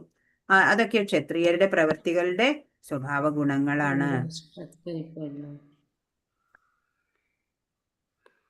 ഇനി 44 കൃഷി, ഗോരക്ഷ്യ, വാണിജ്യം, വൈശ്യകർമ്മ സ്വഭാവജം, പരിചര്യാത്മകം കർമ്മ ശൂദ്രസ്യാഭി സ്വഭാവജം.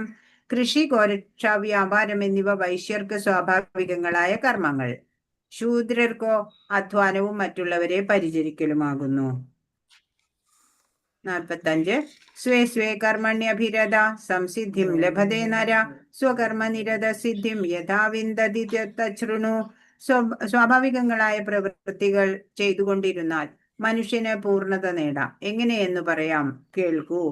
സ്വാഭാവികമായിട്ടുള്ളത് ചെയ്യാം. 42, 43, 44 ശ്ലോകത്തിലെ 4 വർണ്ണങ്ങളിലുള്ളവരെ എന്തെല്ലാം ചെയ്യേണ്ടതുണ്ട് അല്ലെ, അവരുടെ ഗുണങ്ങളൊക്കെ പറഞ്ഞു. എങ്ങനെ ഇതെല്ലാം ചെയ്യുന്നത് കൊണ്ട് പൂർണ്ണത കൈവരിക്കും? എല്ലാ പ്രവർത്തനത്തിനും പ്രതിപ്രവർത്തനം ഉണ്ട് അല്ലെ, അത് വിവരിക്കുന്നുണ്ട് 46 ശ്ലോകത്തില്. യഥ പ്രവൃത്തിർഭൂതാനാം യേന സർവമിദം തദം സ്വകർമ്മണാ തമഭ്യർച്ച്യ സിദ്ധിം വിന്ദതി മാനവ.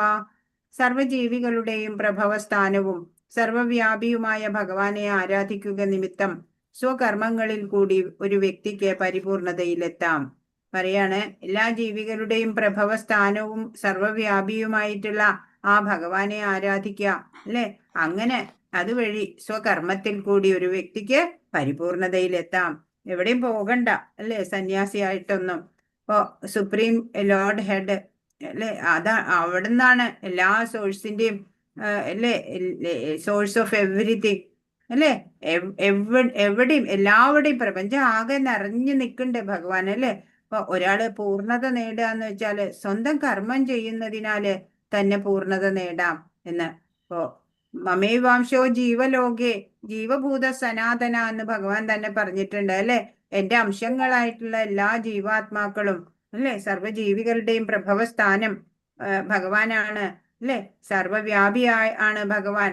ആ ഭഗവാനെ ആരാധിക്കുക. അങ്ങനെ വരുമ്പോ സ്വകർമ്മത്തിൽ കൂടി ഒരു വ്യക്തിക്ക് പരിപൂർണതയിലെത്താം എന്നാണ് പറയുന്നത്.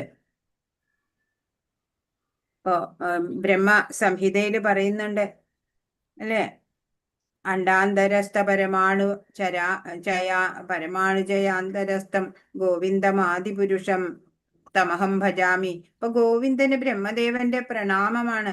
എല്ലാ പരമാണുവിലും ഭഗവാനുണ്ട്, എല്ലാവരിലും ഭഗവാനുണ്ട്, അല്ലെ? ഒരു മാസ്റ്റർ സെർവന്റ് റിലേഷൻഷിപ്പാണ് നമ്മളും ഭഗവാനും തമ്മില്. അപ്പൊ നമ്മൾ സേവനം ചെയ്യുക, അല്ലെ? ഈ ഭക്തി സേവനം എന്ന് പറഞ്ഞാല് അതൊരു ഓപ്ഷനല്ല, അത് മാൻഡേറ്ററി ആയിട്ട് ചെയ്യേണ്ടതാ, അല്ലെ? അത് വേണമെങ്കിൽ ചെയ്യാം, അങ്ങനെയല്ല, ചെയ്തിരിക്കണം എന്നുള്ളതാണ്. അപ്പൊ ഭഗവത് ദത്തമായതെല്ലാം ഉപയോഗിച്ച് നമ്മുടെ കടമ നിർവഹിച്ചില്ലെങ്കില് പിന്നെ നമ്മൾ കള്ളനാണ്, അല്ലെ? ഭഗവാനാൽ ദത്തമായ ഓരോന്നും ഉപയോഗിച്ച് നിലനിൽക്കുന്ന നമ്മളാണ്. അപ്പൊ ഭഗവാൻ എല്ലാ ശക്തിയോടൊപ്പം വർഷിപ്പ് ചെയ്യപ്പെടണം. എല്ലാ തരത്തിലും ഭഗവാനെ നമ്മൾ ആരാധിക്കണം, അല്ലെ? അപ്പൊ എക്സ്റ്റേണൽ എനർജി ഭഗവാന്റെ ദുർഗാദേവിയാണ്, ഇന്റേണൽ എനർജി രാധാറാണിയാണ്, അല്ലെ? അപ്പോ എല്ലാം ഈച്ച് ആൻഡ് എവറി ആറ്റം ഉണ്ട് ഭഗവാനില്. അപ്പോ എല്ലാം നമ്മള് ഓർക്കണം. പഞ്ചഭൂതം മനസ്സ് ബുദ്ധി അഹങ്കാരം ഭിന്ന പ്രകൃതിരഷ്ടത എന്ന് പറഞ്ഞു. പിന്നെ ജീവഗണങ്ങള് എല്ലാം ഭഗവാനിലാണ് ഉള്ളത്, നിലനിൽക്കുന്നത് എന്ന് മനസ്സിലാക്കി ഭഗവാനെ ആരാധിക്കാൻ ശ്രമിക്കണം. എന്നാലാണ് നമുക്ക് ശ്രേയസ് ഉണ്ടാവുള്ളൂ. അപ്പൊ സ്വധർമ്മം ചെയ്തുകൊണ്ട് എങ്ങനെ പൂർണ്ണത നേടാം എന്നാണെങ്കിൽ ഭഗവാനാൽ ഏൽപ്പിക്കപ്പെട്ട കർമ്മം നമ്മൾ ചെയ്യാം, ഫലം ഭഗവാനായിട്ട് സമർപ്പിക്കാം. അപ്പൊ ഭഗവാൻ സന്തോഷിക്കണം എന്നുള്ള ലക്ഷ്യം മാത്രമാവണം. അതാണ് പരിപൂർണത, ആത്മസാക്ഷാത്കാരം. അത് എപ്പോഴും ഭഗവത് സ്മരണയുള്ള ഭക്തനെ ഭഗവാൻ സംരക്ഷിക്കുകയാണ്, അല്ലെ? എപ്പോഴും ആത്മസാക്ഷാത്കാരത്തിന് ശ്രമിച്ചാൽ മാത്രം മതി, നമ്മള് പരിപൂർണതയിൽ ഭഗവാൻ നമ്മളെ സഹായിച്ച് നമുക്ക് എത്താൻ പറ്റും. ഏത് വർണ്ണത്തിലായാലും ഭഗവത് സേവന നിരതനായിരിക്കുക. അപ്പൊ ഭഗവാൻ നമ്മളെ സ്വധാമത്തിലേക്ക് കൊണ്ടുപോകും എന്ന് നമ്മൾ അറിയണം. ഇന്നിപ്പോ എല്ലാവരും ശൂദ്രന്മാര് പോലെ തന്നെയാണ്, അല്ലെ? അത്തരത്തിലുള്ള വിദ്യാഭ്യാസമാണ് ഇന്നിപ്പോ ലഭിക്കണത്. സകല ഇന്ദ്രിയങ്ങൾ ഉപയോഗിച്ചിട്ട് ഭഗവത് സേവനം ചെയ്യാൻ നമ്മൾ ശ്രമിച്ചാൽ മാത്രമാണ് നമുക്ക് ശ്രേയസിലേക്ക് പോകാൻ സാധിക്കുള്ളൂ. അപ്പൊ സ്വധർമ്മം ഏതു മനോഭാവത്തോടെ ചെയ്യുന്നു അതാണ് പ്രധാനം എന്നും ഭഗവാൻ പറഞ്ഞു. 47 ശ്രേയാൻ സ്വധർമ്മോ വിഗുണ പരധർമ്മ സ്വനുഷ്ഠിതാത് സ്വഭാവനിയതം കർമ്മ കുർവന്നാപ്നോതി കിൽബിഷം. അന്യന്റെ കർമ്മം ഭംഗിയായി ചെയ്യുന്നതിനേക്കാൾ നന്ന് കുറ്റമറ്റതായില്ലെങ്കിൽ പോലും തനിക്ക് വിധിക്കപ്പെട്ട പ്രവൃത്തി ചെയ്യുക എന്നതാണ്. സ്വഭാവത്തിനനുസരിച്ച് നിർദ്ദിഷ്ടമായ കർമ്മത്തിൽ ഏർപ്പെടുന്നവർക്ക് പാപ പ്രതികരണം അനുഭവിക്കേണ്ടി വരില്ല. എന്താ പറയണത്?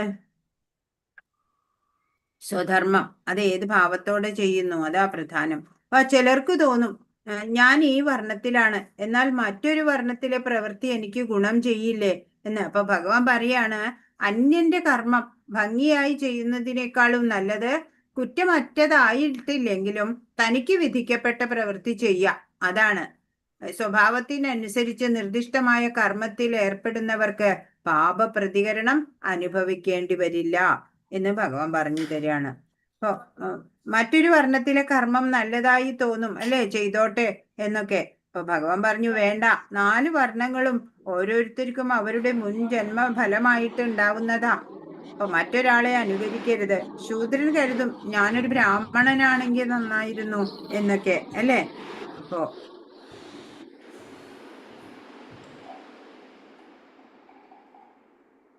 ഒരു 2 രൂപയുടെ ഒരു ചരട് പൂണൂലായിട്ട് ഇട്ടാല് ബ്രാഹ്മണനാവില്ല, അല്ലെ?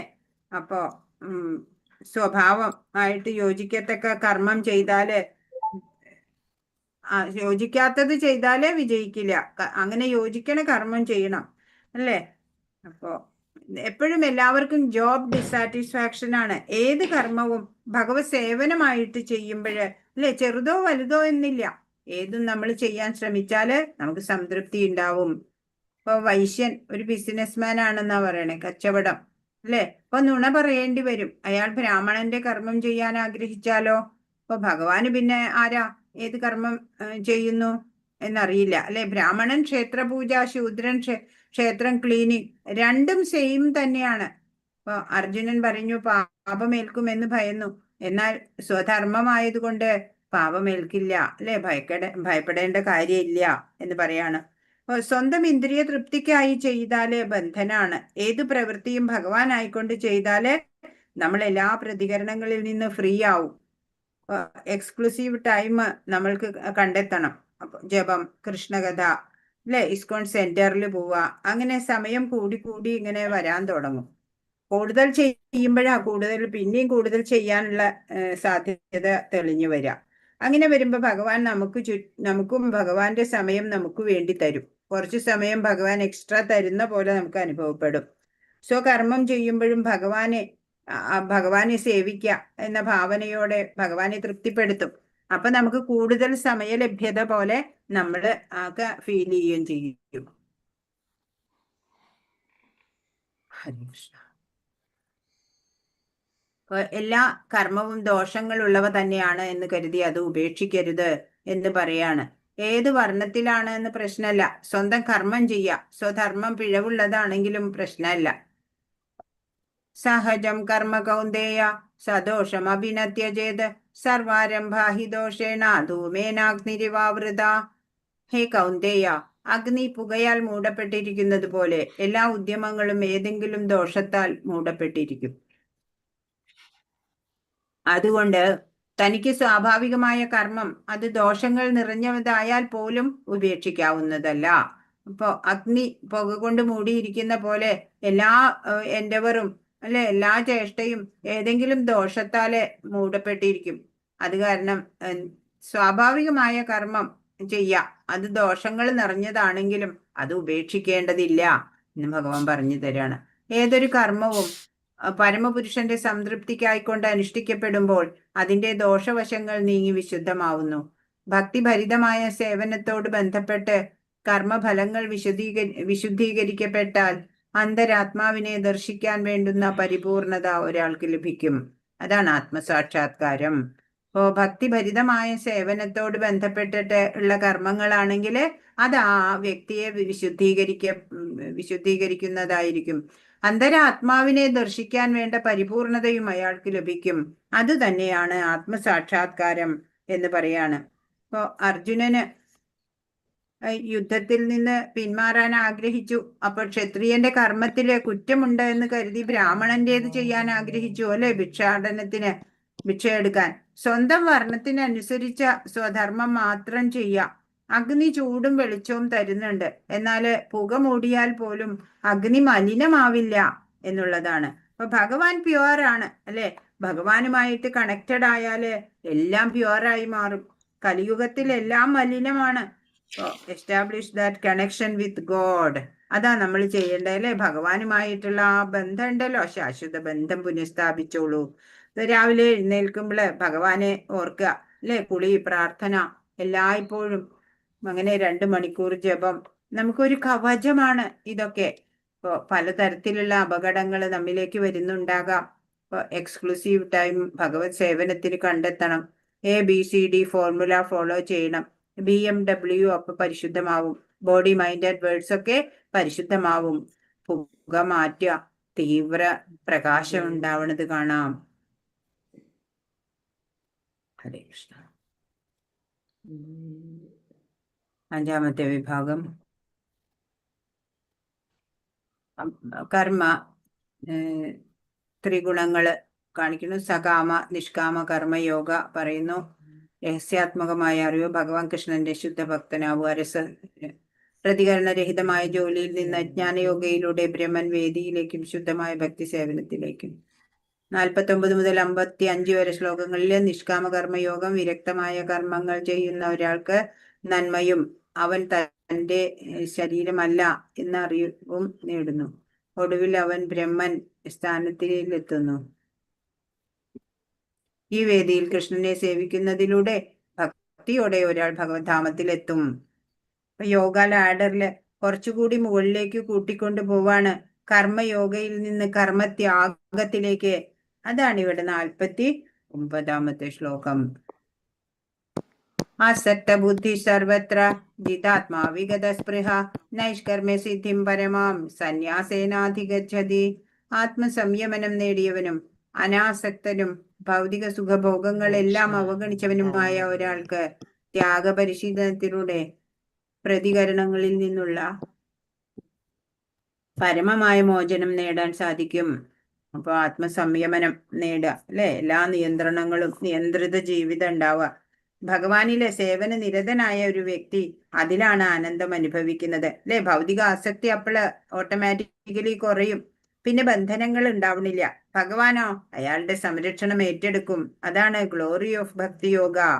അപ്പൊ പാപിയായ ഒരാൾ പോലും ജപത്തിലൂടെ സത്സംഗത്തിലൂടെ വിശുദ്ധനാവും എന്നാണ്. ഭക്തിയോഗത്തിലെ തുടക്കക്കാരന് പോലും ഫലം ലഭിക്കുന്നു. അത്ഭുതമാണ്, അല്ലെ? ദൃഢതയോടെ ഭക്തിയോഗത്തിൽ ഉറച്ചു നിൽക്കുക, വ്യതിചലിക്കരുത് എന്നാണ്.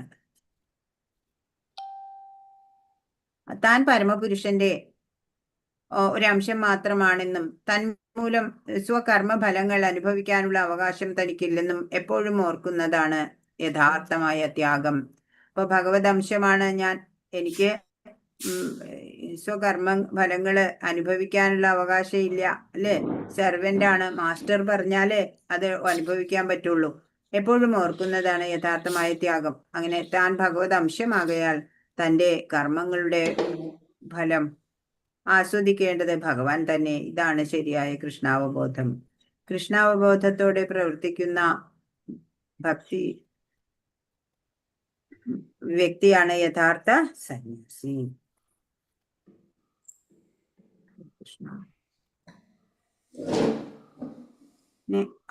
ജ്ഞാനയോഗത്തിലേക്കുള്ള പവിത്രീകരണം എങ്ങനെ സാധിക്കും? അതാണ് 50-ാമത്തെ ശ്ലോകം പറയുന്നത്. സിദ്ധിം പ്രാപ്തോ യഥാ ബ്രഹ്മ തഥാപ്നോതി ബോധമേ സമാസേനൈവ കൗന്ദേയ നിഷ്ഠാ ജ്ഞാനസ്യ യാ പരാ. ഹേ കുന്തിപുത്ര, ഈ നിലയിലെത്തിയവന് ആധ്യാത്മിക ജ്ഞാനത്തിന്റെ ആത്യന്തിക ഉന്നതിയായ ബ്രഹ്മപദം പ്രാപിക്കാൻ ഉതകുന്ന പദ്ധതിയെപ്പറ്റി ഇനി സംക്ഷിപ്തമായി പറയാം. എന്നിൽ നിന്ന് അതറിയുക എന്ന്. എന്താ ഭഗവാൻ പറയണത്? ഉയർന്ന തലത്തിലുള്ള ജ്ഞാനം പറയാണ്, അല്ലെ? കർമ്മയോഗത്തിലേക്കുള്ള ആ പവിത്രീകരണം അത് ഫലാസക്തിയിലൂടെ ഫലകാംക്ഷയില്ലാതെ വേണം ചെയ്യാൻ, അല്ലെ? ഞാൻ ചെയ്യുന്നുവെന്നില്ല. അങ്ങനെ പരിശുദ്ധനാവുമ്പോൾ ആത്മാവിനെ അറിയും. ഞാൻ ബ്രഹ്മമാണ്, അല്ലെ? ജ്ഞാനയോഗി അങ്ങനെയാണ് ചിന്തിക്കുന്നത്. ഭക്തിയോഗിയോ എല്ലാം ഞാൻ അറിയുന്നുണ്ട് എന്ന്. ഞാൻ ഭഗവത് അംശമാണ്, അല്ലെ? ഭഗവത് സേവനമാണ് കർത്തവ്യം. ആ പരമ സത്യത്തിനെ അറിയാൻ ഭഗവത് സേവനത്തിലൂടെ ആ പരമസത്യത്തിനെ ഞാൻ അറിയുന്നു എന്നൊക്കെ മനസ്സിലാവും. താൻ പരമപുരുഷന്റെ അംശം മാത്രമാണെന്നും തന്മൂലം സ്വകർമ്മഫലങ്ങൾ അനുഭവിക്കാനുള്ള അവകാശം തനിക്കില്ലെന്നും എപ്പോഴും ഓർക്കുന്നതാണ് യഥാർത്ഥമായ ത്യാഗം. അപ്പൊ ഒരു ബുക്ക് ഉണ്ടല്ലേ, അത്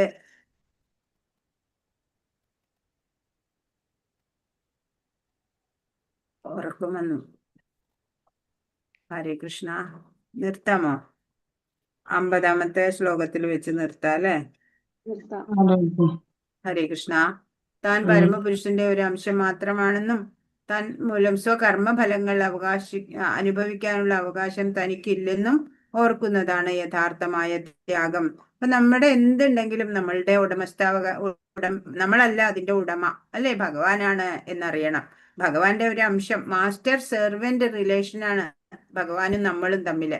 അതെപ്പോഴും ഓർക്കണം. എല്ലാം ഭഗവാന് അർപ്പിച്ചുകൊണ്ട് വേണം നമ്മൾ അനുഭവിക്കാൻ പാടുള്ളൂ, അല്ലെ? താൻ ഭഗവത് അംശമാകയാൽ തന്റെ കർമ്മങ്ങളുടെ ഫലം ആസ്വദിക്കേണ്ടത് ഭഗവാനാണ്, അല്ലെ? ഭഗവാനാണ് എൻജോയർ. ഭഗവാന് കൊടുത്ത് ഭഗവാന്റെ തൃപ്തിക്ക് വിധേയമാക്കിയിട്ട് വേണം നമ്മൾ അനുഭവിക്കാൻ. ഇതാണ് ശരിയായ കൃഷ്ണാവബോധം. കൃഷ്ണാവബോധത്തോടെ പ്രവർത്തിക്കുന്ന വ്യക്തിയാണ് യഥാർത്ഥ സന്യാസിയും. ഇപ്പൊ ഭക്തിയോഗി എന്ന് പറഞ്ഞാൽ ജപം, പൂജ, ധ്യാനം, ഭക്തി സേവനം എല്ലാം ചെയ്ത് പരിശുദ്ധിയിലെത്തിയിട്ട് ഒടുവില് ആ കൃഷ്ണപ്രേമത്തിന് അർഹനാവുന്ന ആളാണ് എന്ന് പറയാണ്. അപ്പോ ഉയർന്ന തലത്തിലുള്ള ജ്ഞാനമാണ് ഇവിടെ നമുക്ക് ഭഗവാൻ പറഞ്ഞു തരുന്നത്. മനസ്സിലാക്കാൻ കുറച്ച് പ്രയാസമൊക്കെ ഉണ്ടാവും. ഹരേ കൃഷ്ണ ഹരേ കൃഷ്ണ ഹരേ കൃഷ്ണ കൃഷ്ണ കൃഷ്ണ ഹരേ ഹരേ ഹരേ രാമ രാമ രാമ ഹരേ ഹരേ. വാഞ്ചാകൽപതരുഭ്യശ്ച കൃപാസിന്ധുഭ്യോ എവ ച പതിതാനാം പാവനേഭ്യോ വൈഷ്ണവേഭ്യോ നമഃ. അനന്തകോടി വൈഷ്ണവ വൃന്ദ की जय, श्रील प्रभुपाद की जय, गुरु महाराज की जय. ഹരേ കൃഷ്ണ ഹരേ കൃഷ്ണ. എന്ന് പറഞ്ഞതിൽ എന്തെങ്കിലും സംശയം ഉണ്ടെങ്കിൽ ചോദിക്കൂ.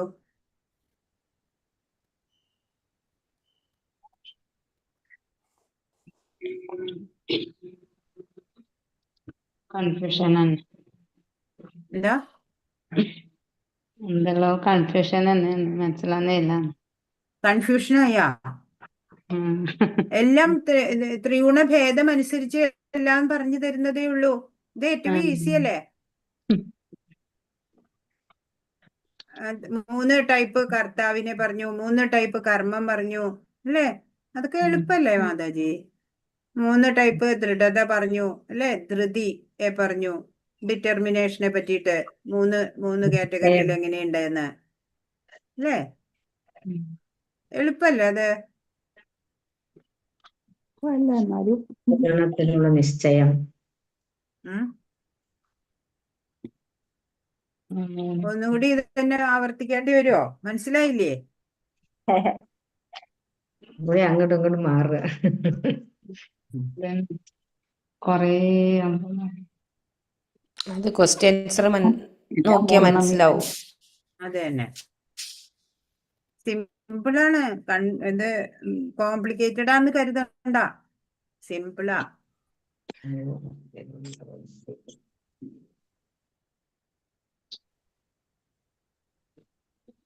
നീ നാളെയും കൂടി ഉണ്ടാവൂലേ മാതാജി? നാളത്തെ കഴിഞ്ഞാ നമ്മള് ലെവൽ 2 കഴിയായി. ഞാൻ വിചാരിച്ചു ഇന്ന് തീരുന്ന്. ഇല്ലല്ലോ, കൊറേ ശ്ലോകം കൂടുതലാ. 75 ഉണ്ടല്ലോ. 78. 78 മാതാജി, യമനിയമങ്ങൾ ഏതൊക്കെയാണെന്ന് പറയുന്നു? അത് 4 റെഗുലേറ്റീവ് പ്രിൻസിപ്പിൾസ് നമ്മൾ പറയണില്ലേ? No meat eating, no gambling, no intoxication, no illicit sex.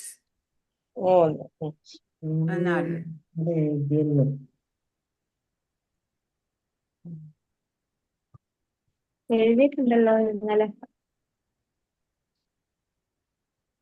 കഴിഞ്ഞ അധ്യായത്തിൽ ഒരു ക്വസ്റ്റ്യന്റെ ആൻസർ ആയിരുന്നു തോന്നുന്നു അല്ലേ അത്? അതെ.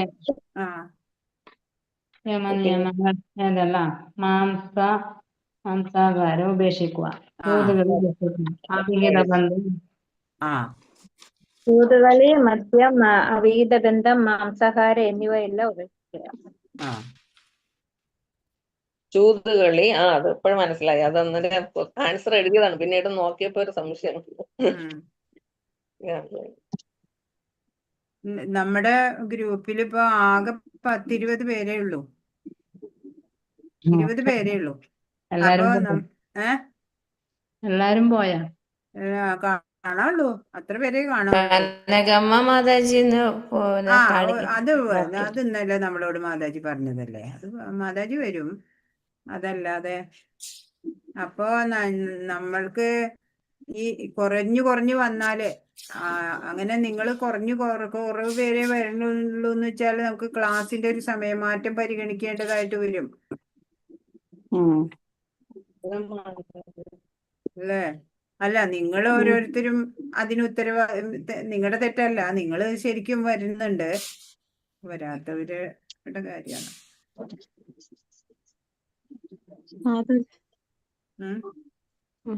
മാതാജി, പറയും.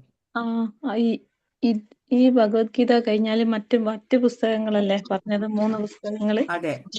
അപ്പൊ ഞാൻ വിചാരിക്കുന്നേ, ഇത് വെച്ച് ഇവിടെ നിർത്തിയിട്ട് ഇത് ഓരോ അധ്യായം നല്ലോണം എനിക്ക് മേൽഭാഗത്തുള്ള ആ ലെയർ മാത്രമേ, പിന്നെ മാതാജി പറയുന്ന ക്വസ്റ്റ്യൻ ആൻസറിൽ ഉത്തരം പഠിച്ചിട്ടാണ് ഞാൻ പരീക്ഷ എഴുതുന്നത്. കൂടുതൽ ഞാൻ ഡെപ്ത് ആയിട്ട് എനിക്ക് വായിക്കണം എന്ന്, കൂടുതൽ അറിയണം എന്ന് തോന്നുന്നുണ്ട്. അപ്പൊ ഞാൻ ഓരോ അധ്യായവും ശരിക്കും പഠിച്ചിട്ട് അടുത്ത ലെവലിലേക്ക് പോയാൽ മതി എന്ന് വിചാരിക്കുന്നു. അതന്നെ മാതാജി എന്റെ അഭിപ്രായം. ഞാനും അങ്ങനെ ഓർക്കുന്നുണ്ട്. എനിക്ക് എന്റെ പുസ്തകം വാങ്ങിച്ചുമില്ല. ഞാനും എല്ലാവരും അത് തന്നെയാണ് അഭിപ്രായം. മാതാജി എല്ലാവരും അതാ ഇതിപ്പോ അഭിപ്രായപ്പെടുന്നത്. അല്ല മാതാജി ഞാനിപ്പോ എല്ലാവരും പഠിക്കുന്നത് മനസ്സിലാക്കുന്നത് മാതാജി. മാതാജി ഞാനിപ്പോ പഠിക്കുന്നത് നമ്മളൊരു വലിയ ടെക്സ്റ്റ് ബുക്ക് ഒരു ഗൈഡും വെച്ച് പരീക്ഷ എഴുതുമ്പോൾ ഗൈഡ് നോക്കി പഠിച്ച് പരീക്ഷ എഴുതും പോലെ തോന്നുന്നു എനിക്ക് കൂടുതൽ ഞാൻ